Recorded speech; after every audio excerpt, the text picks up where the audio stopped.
going on, guys? Junior's Fishing Company. We're not tying today.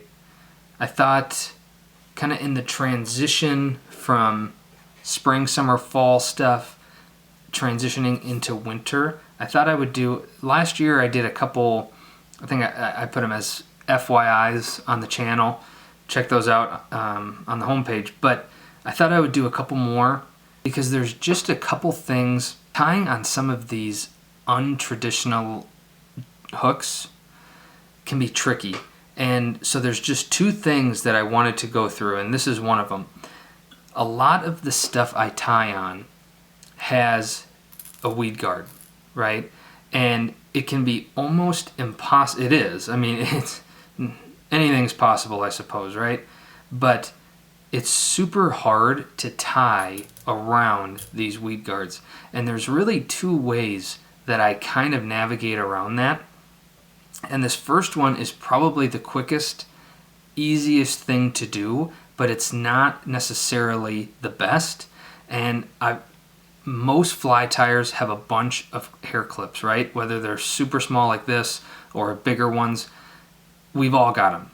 The first thing I'll do, and what I did for a long, long time before I thought of this second way to do it, is if your jig hook has a bigger eye, this doesn't really work. The jig hook eye has to be bigger than the diameter of your clip, but most are. So all I really do is I'll just kind of pull this up. If you want, you can push really hard, and it kind of it relaxes those fibers a little bit, but I'll just pull this up, and with one of the two front teeth, I'll kind of just feed my clip on just like this, and you can see you've got a pretty good, I mean, I can tie all the way up to the front of this jig.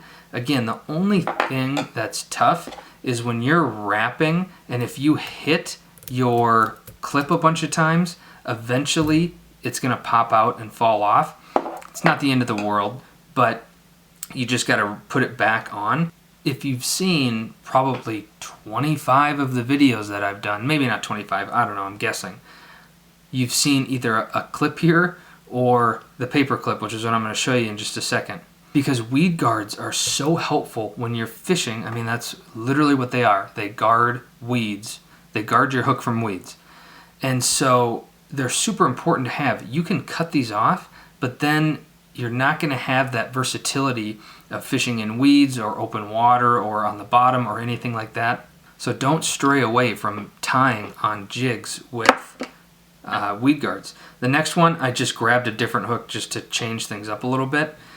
This is the method that I've done the last few videos, and it's with a Paperclip. Now this is the one that I use in the videos, but I just wanted to show you kind of what I did, and I'm just going to do it really quick. I'm not going to take the time that I did to make that one, but you just take there's really two sizes of Paperclips. Take the thicker one, and all you really are going to do is you're going to feed this Paperclip into your jig, and what I'm going to do is I'm going to bend down my Paperclip to kind of lock it in there, and then I can take my other long end and I'm going to feed this up, and I'm just going to pull back with my finger, and this is absolutely locked in. This isn't going to go anywhere.